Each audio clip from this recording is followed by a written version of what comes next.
Hello எல்லோரும் எப்படி இருக்கீங்க? நல்லா இருக்கீங்களா? Welcome to my YouTube channel. இன்றைக்கி நான் வீடியோ அப்படின்னு பார்த்தீங்கன்னா, ஜென்ரலாக நான் உங்ககிட்ட சில விஷயம் பேசலாம் அப்படின்றக்காக தான் இந்த வீடியோ. நம்ம எஸ்பிஓவில் இப்போ கரண்ட்டாக போயிட்டுருக்கிற விஷயம், பிளான் ரிலீஸ் ஆகிடுச்சு. அது சம்மந்தமாக நோட்டீஸ் போர்டில் நிறைய ஆடியோஸில் சார் ஷேர் பண்ணியிருக்காங்க. அண்ட் அது சம்மந்தமாக மெம்பர்ஸ்குள்ளே இருக்கிற தாட்ஸ், இது எல்லாமே நிறைய விஷயம் இப்போ அதுதான் போயிட்டுருக்கு. ஸோ நான் இந்த வீடியோவில் வந்து பிளான் சம்மந்தமாக எதுவுமே நான் ஷேர் பண்ணல. அது நான் தனியாக வீடியோஸ் நான் போடுறேன். பட் நான் சில விஷயம் உங்ககிட்ட சொல்லணும் அப்படின்ட்டு நான் நினைக்கிறேன். அதை நான் என்னோடய வீடியோ மூலமாக அதை நான் தெரிவிச்சுக்கலாம் அப்படின்றதுக்காக தான் இந்த வீடியோ நான் ஷேர் பண்ணுறேன். ஸோ இந்த வீடியோ நீங்கள் முடிஞ்ச அளவுக்கு ஸ்கிப் பண்ணாமல் எண்ட் வரைக்கும் கேட்டிங்கன்னா எல்லாருக்குமே கொஞ்சம் யோசித்து புரிஞ்சுப்பீங்க. ரொம்ப லென்த்தாலாம் நான் பேசலை, சரியா? நான் லிமிட்டாக பேசி கரெக்டாக சொல்ல வேண்டிய விஷயத்த நான் உங்களுக்கு தெளிவாக சொல்லிடுறேன். ஸோ வாங்க நம்ம வீடியோக்குள்ளே போகலாம். ஸோ நோட்டீஸ் போர்டில் 18ஆம் தேதி நேற்று நைட்டு சார் வந்து ஷேர் பண்ண ஆரம்பித்தாங்க பிளான் சம்மந்தமாக. அப்படியே விடிய காலையில் மெசேஜ் லாஸ்ட்டாக போலோட ஸ்டாப் ஆச்சு. 3:54 வரைக்கும் சார் நோட்டீஸ் போர்டில் நமக்காக நான் ஸ்டாப்பாக அப்பப்போ வந்து மெசேஜஸ் கொடுத்துக்கிட்டே இருந்தாங்க. ஃபஸ்ட்டு பிளான் சம்மந்தம் எல்லாமே கொடுத்தாங்க. நம்மளுடைய எஸ்பியோட ஃப்யூச்சர் கான்செப்ட்டு, அதுக்கப்புறமா பிளானு, அதாவது before training and after training, அதுக்கப்புறம் அதில் ஒரு எக்ஸ்ட்ரா ஒரு இன்கம், அந்த பிளான்லேயே ஒரு கான்செப்ட்லேருந்து அதில் ஒரு இன்கம், அண்டு எவ்வளோ நேரம் நம்ம ஸ்பெண்ட் பண்ணுவோம், அண்ட் எவ்வளோ மெம்பர்ஸ் அதில் இருப்பாங்க, அண்ட் என்னெல்லாம் நம்ம எடுக்கிறோம், ஏன் எடுக்கிறோம், அண்ட் என்னதுக்காக எடுக்கிறோம், பிளானில் சொன்னது முன்னாடி சொன்னது, இப்படி எல்லாமே கிளியராக அழகாக தெளிவாக அந்த நேரத்துலேயும் நமக்காக ஃபஸ்ட்டு எல்லாமே கிளியராக புரிய வச்சாங்க. ஆனால் இவ்வளோ விஷயமும் நமக்கு சொன்னாங்க நம்ம சங்கர் சார். ஆனால் நம்ம மனசில் பதிஞ்சது என்னதுன்னா, இந்த ஒரே ஒரு விஷயம் மட்டும்தான் நமக்கு மனசில் பதிஞ்சிருக்கு. Coupon income important conditions will be announced within 5 days. So இது ஒரு விஷயந்தான் மொத்த பிளானையும் அவங்க மைண்ட்லேருந்து எடுத்துகிட்டு இது ஒன்று தான் அவங்களுக்கு மைண்டில் வந்துருச்சு. ஸோ இது சம்மந்தமாக நான் அவங்கக்கிட்ட பேசலாம் அப்படின்ட்டுருக்கேன். ஃபஸ்ட்டு வந்து பார்த்திங்கன்னா, சாரே சொல்லியிருந்தாங்க இந்த இடத்துல வேறு ஒரு சென்டென்ஸ் இருந்துச்சு. அதில் வந்து 30,000 பே பண்ணுற மாதிரி இருந்துச்சு. ஸோ எல்லாமே சாரே சொல்லிட்டாங்க. பட் நானும் உங்ககிட்ட கொஞ்சம் என்னோடய சார்பாக நான் சொல்கிறேன். நம்ம வந்து இப்படி இந்த மாதிரி ஒரு பிரேக் வரும் அப்படின்றது யாருமே எதிர்பார்க்கல. ஏதோ அதுவாக ஆட்டோமேட்டிக்காக ஒரு ப்ராசஸாக அது எதனால் வந்ததுன்னு எல்லாமே சொன்னாங்க. ஒரு விஷயம் மூலமாக அப்படி நடந்து லாஸ்ட்டில் நம்மளால் 8 monthsக்கு மேலே வரைக்கும் நம்ம ஒர்க் பண்ண முடியாமல் போயிடுச்சு. இப்போ தான் ஸ்டார்ட் பண்ணுறோம். ஸோ அந்த நேரத்தில் நிறைய பேர் வந்து நியூவாக ஜாயின் பண்ணவங்க, இன்கம் எடுக்காதவங்க எல்லாருமே கான்ஃபிடெண்ட்டாக வெயிட் பண்ணிகிட்டு இருந்தாங்க, ஒர்க் ஸ்டார்ட் ஆகிடும் அப்படின்னு சொல்லிட்டு. ஸோ அப்போ வந்து பார்த்திங்கன்னா இன்டர்நெட் நாலேஜ் இருக்கணும் அப்படின்ட்டு சார் சொல்லியிருந்தாங்க. மெயில் அனுப்ப தெரியணும், நாலேஜ் இருக்கணும், ப்ரௌசிங் எல்லாமே தெரிஞ்சு வச்சுக்கோங்க அப்படின்ட்டு சொன்னாங்க. அதுக்கப்புறமா இன்னொன்று சொன்னாங்க, ஐடி ட்ரான்ஸ்ஃபர் வந்து யோசித்து பண்ணுங்கள். உங்களுக்கு நிறைய ஐடிஸு வேணும் அப்படின்றக்காக நீங்கள் வந்து வச்சுக்காதீங்க, அது உங்களுக்கே பின்னாடி பிரச்சனையாக வரும் அப்படின்னு சொல்லிட்டு அப்போவே வந்து சார் சொல்லியிருந்தாங்க. அப்போ நமக்கு யாருக்கும் அதோட அர்த்தம் என்னன்னு தெரியலை. இப்போது இது எதனால் அப்படின்னும் சொல்லியிருக்காங்க. நம்ம கம்பெனி டைப் பண்ணியிருக்காங்க, ஓகேவா? அந்த கம்பெனியில் டைப் பண்ண கம்பெனியும் நம்மள மாதிரி தான் அவங்களும் இவ்வளோ மந்த்ஸ் வெயிட் பண்ணியிருக்காங்க. ஆனால் அவங்களும் கவனிச்சுக்கிட்டு தான் இருக்கிறாங்க. ஒரு விஷயம் நோட்டீஸ் போர்டில் சொன்னால் அது எல்லாருக்குமே போய் ரீச் ஆகிறதுக்கு கிட்டத்தட்ட 10-15 நாளுக்குள்ளே போய் ரீச் ஆகுது. ஆனால் அவங்க எதிர்பார்க்குறது வித்தின் 24 hours அவங்க விஷயத்தை ரீச் பண்ணும். அவங்கக்கிட்ட நம்ம டைப் பண்ணியிருக்கோம். அவங்க கொடுக்குற அந்த ட்ரான்சாக்ஷன், அந்த பேமெண்ட் வச்சு தான் நமக்கு அவங்க செட்டில் பண்ணுறாங்க. அப்போது அவங்கக்கிட்ட இந்த அளவுக்கு நம்ம டைப் பண்ணும்போது அந்த அமௌண்ட் அவங்க மூலமாக வரும்போது அவங்க சொல்கிறது தான் நம்ம ஃபாலோ பண்ணுவோம். இப்போ நமக்கு ஒருத்தர் மூலமாக இப்போ நீங்கள் ஒருத்தர் மூலமாக உங்களுக்கு ஒரு வருமானம் வருது. இப்போ ஒரு கம்பெனியில் நீங்கள் வேலை செய்கிறீங்க, அவங்கக்கிட்ட நீங்கள் சம்பளம் வாங்குறீங்க. அப்போ நீங்கள் அவங்க சொல்கிறத கேட்பீங்களா, இல்லை உங்கள் கீழே இருக்கிற ஸ்டாஃபு மெம்பர்ஸு அவங்க சொல்கிறத நீங்கள் கேட்பீங்களா? அந்த ஓனர் சொல்கிறதானே கேட்பீங்க. அவங்க கம்பெனி தானே, அந்த கம்பெனி சொல்கிறதானே கேட்பீங்க. அந்த மாதிரி அவங்க நம்மகிட்ட டைப் பண்ணியிருக்காங்க. ஸோ அவங்க சொல்கிறத நம்ம கொஞ்சம் ஃபாலோ பண்ணணும். அதே சமயம் நம்ம சிச்சுவேஷனும் அவங்ககிட்ட சொல்லணும். அப்போது அவங்க வந்து நம்பலை. இந்த மாதிரி நீங்கள் வந்து எங்களுக்கு கேரண்டியான ஒரு வியூவர்ஸ் கிடைக்காது, எங்களோட இது ரீச் ஆகாதுன்னொடனே ஒரு 4 to 6 months ட்ரைனிங் பீரியடாக நாங்கள் தரோம், அதில் கண்டிப்பாக நாங்கள் ப்ரூவ் பண்ணுவோன்னு சொல்லிட்டாங்க. அப்போது அந்த 4 to 6 monthsல அவங்க சொல்கிறத கரெக்டாக ரீச் ஆகணும்னா அதுக்கேற்ற மாதிரி மெம்பர்ஸ் நம்மக்கிட்ட இருக்கணும். ஆனால் இங்கே பார்த்திங்கன்னா டிஸ்லைக் போடுறதுக்கு நிறைய பேர் வருவாங்க, எல்லாரோட யூடியூப் வீடியோஸில் கூட கமெண்ட்ஸ் போடுறதுக்கு நிறைய பேர் வருவாங்க. சார் ஒரு விஷயம் சொன்னால் செய்ய மாட்டாங்க. ஒரு டாஸ்க் இவ்வளோ நாள் பண்ணும் போது அதில் ஒரு நாள் கூட ஒரு ஃபுல் மெம்பர்ஸ் கம்ப்ளீட் பண்ண மாதிரி ஒரு ரெக்கார்டும் கிடையாதுன்னு சார் சொல்லியிருக்காங்க. இது எதுலேயுமே நீங்கள்லாம் இன்வால்வ் ஆக மாட்டாங்க. ஆனால் இதுக்கு மட்டும் வந்து கேள்வி கேட்பாங்க.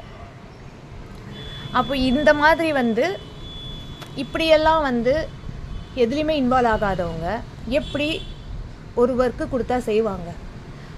அவங்கக்கிட்ட பர்ஃபெக்டாக எதிர்பார்க்குறது எல்லாமே கரெக்டாக பண்ணணும். அப்போ இந்த மெம்பர்ஸ் எல்லாம் எப்படி செய்வாங்க? அப்போ இந்த மெம்பர்ஸ் நமக்கு வேண்டாம். அவங்கள ஒன்றும் அப்படியே போங்கன்னு சொல்லலை. நீங்கள் கட்டின அமௌண்ட்டு, நீங்கள் வேலை செஞ்ச அமௌண்ட்டு மொத்தமாக உங்களுக்கு நாங்கள் கொடுத்துட்றோம், எதுவுமே அப்படியே நாங்கள் அனுப்ப மாட்டோம், அப்படி தான் சொல்லியிருக்காங்க. யாருக்கும் நஷ்டமே கிடையாது. நஷ்டம் அப்படின்னா நம்ம கட்டின பணத்துக்கு நம்ம பணமும் நமக்கு வராமல் நம்மளை அப்படியே விட்டுட்டாதான் ஏமாத்துறது நஷ்டம். ஆனால் இங்கே எல்லாமே நமக்கு ரிட்டர்னு கிடைக்கிது. இதை விட உங்களுக்கு வேறு என்ன வேணும்? ஸோ இந்த மாதிரி மெம்பர்ஸை நம்ம எடுக்கணும் அப்படின்னா கண்டிப்பாக ஏதாவது ஒரு விஷயம் வச்சா மட்டும்தான் செய்ய முடியும். அதனால தான் நம்ம கம்பெனி வந்து அவங்கக்கிட்ட இவ்வளோ இயர்லி இவ்வளோ அமௌண்ட்டு பே பண்ணி ப்ராடக்ட்ஸ் அவங்கக்கிட்ட நம்ம பர்ச்சேஸ் பண்ணணும். ஸோ ப்ராடக்ட்ஸே கொண்டு வர மாட்டோம், எங்களுக்கு இந்த ப்ராடக்ட்ஸே இதுவே பண்ண மாட்டோம்னு சார் சொன்னாங்க. ஆனால் இப்போ சொல்கிறாங்க. சார் சொன்னது வந்து ஹெல்த் ப்ராடக்ட்ஸ், அதாவது இன்டேக் எடுக்கிற ப்ராடக்ட்ஸ் மாதிரிலாம் சில இது நாங்கள் வந்து அதாவது ஓன் ப்ராடக்ட்ஸ் அதை தான் நாங்கள் வந்து என்றைக்குமே சிபாரிஸ் ரெக்கமெண்ட் பண்ண மாட்டோம் அப்படி தான் சொல்லியிருக்காங்களே தவிர இந்த மாதிரி சொல்லவே இல்லை. அப்போது அவங்க சொல்கிறது என்னதுன்னா, நார்மலாக அமேசான் ஃப்ளிப்கார்ட் மாதிரி இது ஒரு கம்பெனி, இங்கே இருக்குது, நம்ம வீட்டில் வாங்குகிற பொருள் தான் இங்கே இருக்குது. நீங்கள் இப்போது வந்து ஒரு மந்த்துக்கு ஃபேமிலியாக ஒரு 4 மெம்பர்ஸ் இருக்கிறோன்னா கண்டிப்பாக நமக்கு வந்து ப்ரொவிஷன்ஸ் தேவைப்படும். ஸோ அப்படி இருக்கும் போது நம்ம பர்ச்சேஸ் பண்ண தான் செய்வோம். அரிசி பருப்பு எல்லாம் வாங்குவோம். பசங்களுக்கு ஹெல்த் ட்ரிங்க்கு, பூஸ்ட்டு, காம்ப்ளான் எல்லாம் வாங்குவோம். அது அங்கே வாங்குறத நம்ம இங்கே வாங்க போகிறோம், அவ்வளோதான் வித்தியாசம். சரியா? அதை தான் வந்து ஒரு வருஷத்துக்கு 30,000 சொன்னதை கமெண்டர்ஸ் நாங்கள் எல்லோரும் பேசி கொஞ்சம் சொன்ன பிறகு யோசித்து அவங்களும் அடுத்த ப்ராசஸ்க்கு போயிருக்காங்க. அதுக்கு தான் 5 days அப்படின்னு கொடுத்துருக்காங்க. இந்த 5 daysல சொல்கிறேன்னு சொல்லியிருக்காங்க. ஆனால் இப்போது இந்த இயரில் வந்து இப்போவே பே பண்ணிடலாம். நெக்ஸ்ட் இயர்லேருந்து அதை 4 termஸோ 3 termஸோ அது என்ன அமௌண்ட்டோ அதை அது மாதிரி பிரிச்சுக்கலாம் அப்படின்னு சொல்லிட்டாங்க. ஓகேவா? ஸோ இந்த டைமில் உங்களுக்கு 15 to 25 அப்படின்னு சொல்லியிருக்காங்க. அதில் என்ன அமௌண்ட் வேணாலும் வரலான்னு சொல்லியிருக்காங்க. ஆனால் அந்த அமௌண்ட்டை நீங்கள் பே பண்ணிங்கன்னா 3 monthஸில் எக்ஸ்ட்ரா 3,000 உங்களுக்கு கிடைக்கும்னு சொல்லியிருக்காங்க. அப்போது நிறைய பேர் மல்டிபிள் ஐடிஸ் வச்சுருக்கீங்க, அதாவது 40,000 மெம்பர்ஸ் இருந்த பேட்சில். ஸோ அவங்க எல்லாருமே என்ன பண்ணலாம், அதில் ஒரு 5 ஐடியில் இருக்கிறத 3 ஐடி அவங்க கம்மி பண்ணிவிட்டு 2 ஐடி வச்சுக்கலாம். ஸோ 2 ஐடிக்குரியது உங்களுக்கு அமௌண்ட் கம்மியாக இருக்கும், நீங்கள் பர்ச்சேஸ் பண்ணலாம். ஒரு ஐடிக்குரியதை உங்கள் ஃபேமிலி யூஸ்க்கு வச்சுக்கலாம், இன்னொரு ஐடியை உங்களுடைய நேபர்ஸோ ஃப்ரெண்ட்ஸ்க்கோ ரிலேட்டிவ்ஸ்க்கோ கொடுத்துக்கலாம். அவங்கக்கிட்ட அந்த அமௌண்ட்டை நீங்கள் வாங்கிக்கலாம், இல்லை ஃப்ரீயாக கொடுக்கலாம், அது ப்ராப்ளம் இல்லை. இந்த மாதிரி நீங்கள் பண்ணலாம். காலேஜ் ஸ்டூடெண்ட்ஸ் எல்லாம் சொல்கிறாங்க, எங்களுக்கு படிக்கிறதுக்கு தாங்க நாங்கள் வந்தோம், இந்த செலவு இப்படி எல்லாம் பண்ணிட்டீங்களே அப்படின்னு சொல்கிறாங்க. காலேஜ் ஸ்டூடெண்ட்ஸ்க்குன்னு தனியாக ஒரு ஃப்யூச்சர் கான்செப்ட் ஒன்று இருக்குது. அங்கே நீங்கள் உள்ளே போங்க, அங்கே நீங்கள் பண்ணிங்கன்னா நீங்கள் ஓன் பிஸ்னஸ் மேன் ஆக போகிறீங்க. ஃப்ரீயாக அங்கே ட்ரைனிங்க்கு தராங்க, அங்கே யூட்டிலைஸ் பண்ணிக்கலாமே. அதுவும் உங்களுக்கு ஒரு வே ஆஃப் இன்கம் தானே. உங்களை நாங்கள் அப்படியே ஒன்றும் இல்லை, இந்த மாதிரி ஒரு வழி இருக்குது. ஸோ இந்த மாதிரி எல்லாமே நம்ம வந்து நம்மளே யோசிக்கக்கூடாது. நம்ம இந்த மாதிரி ப்ரூவ் பண்ணால் கம்பெனி அவங்க நம்பினாங்கன்னா நமக்கு கண்டினியூவாக ரன் ஆகணும். எல்லா இடத்துலையும் கம்பெனி எப்போ பார்த்தாலும் பிரேக் விடுறாங்கன்னு சொல்கிறாங்க. பிரேக்கே இல்லாமல் நம்ம ரன் பண்ணணும். அந்த ஒரு பாயிண்ட்டு. நீங்கள் நினைக்கிறீங்க நம்ம மட்டும்தான் கஷ்டப்படுறோன்னு. கம்பெனியில் இருக்கிறவங்க எல்லாருமே தாங்க கஷ்டப்படுறாங்க. அவங்களுக்கு மட்டும் வருமானம் இருக்கா? அவங்களுக்கும் தானேங்க குடும்பம் இருக்குது, அவங்களுக்கும் தான் எல்லாமே இருக்குது. அப்போ அவங்க எப்படிங்க கஷ்டப்படுவாங்க? இப்போ அவங்களும் தானே கஷ்டப்படுறாங்க. அந்த கஷ்டத்தையே தாண்டி அவங்க வந்து மேலே வந்து எழுந்து இதை சாதிக்கணும்னு வந்திருக்காங்கன்னா அவங்க எத்தனை இடத்துல அவங்க எவ்வளோ பேச்சு கேட்டிருப்பாங்க. அதெல்லாம் நீங்களாம் யோசிக்கணும். ஒரு பார்ட் டைம் ஜாப்னாலே ஒரு மாதிரியாக தான் நினைக்கிறாங்க. ஏன்னா அந்த மாதிரி பண்ணிட்டாங்க. அப்போது அதெல்லாம் ஒவ்வொரு இடத்துல அவங்களுக்கு சொல்லி காட்டும் போது அவங்க மனசு எவ்வளோ கஷ்டப்பட்டிருக்கும். அவங்க அதையும் தாண்டி இல்லை நாங்கள் அப்படி இல்லைன்றதை நிரூபித்து ஒரு இடத்துல தாண்டி வந்து இன்றைக்கி வந்து சக்ஸஸாக வந்திருக்காங்க. எல்லாருக்கும் தான் பிரச்சனை இருக்குது, யாருக்கு தாங்க பிரச்சனை இல்லை. புரிஞ்சுக்கணும், நம்ம புரிஞ்சுக்கணும். கம்பெனி நல்லபடியாக வரணும், கம்பெனி நல்லபடியாக ரன் ஆகணும். அதுக்கு நம்ம செய்யணும். உங்களுக்கு எவ்வளோ முடியுமோ அந்த அளவுக்கு வெளியில் எப்படியாச்சும் ஒரு அமௌண்ட்டை ரெடி பண்ணுங்கள். இன்னொன்று, உங்களுக்கு வித்ட்ரால் ரிக்வெஸ்ட்டு கொடுத்த பிறகு தான், உங்கள் கைக்கு அமௌண்ட் வந்த பிறகு தான் நீங்கள் வந்து பண்ணுவங்கன்னு சொல்கிறாங்க. நிறைய பேர் வித்ட்ரால் ரிக்வெஸ்ட்டுக்கு அமௌண்ட் வச்சுருப்பீங்க, கூட குறையோ வாங்கி போட்டு பண்ணுங்கள். இது வரைக்கும் ஒர்க் பண்ணாதவங்க உள்ளே இருப்பாங்க, அவங்க மட்டும் கொஞ்சம் ஏதாவது ரெடி பண்ண வேண்டிய மாதிரி இருக்கும். ஏதாவது ஒன்று ட்ரை பண்ணி பாருங்கள். ஸோ புரிஞ்சுக்கணும், நம்ம வந்து எல்லாமே நம்மளை மட்டுமே நம்ம யோசிக்காமல் கம்பெனிக்காகவும் நம்ம யோசிக்கணும். எல்லாமே நம்ம யோசிக்கணும். புரிஞ்சுக்குங்க. இதை நான் வந்து உங்ககிட்ட சொல்லணும் அப்படின்னு தான் நான் இந்த வீடியோ ரெடி பண்ணேன்.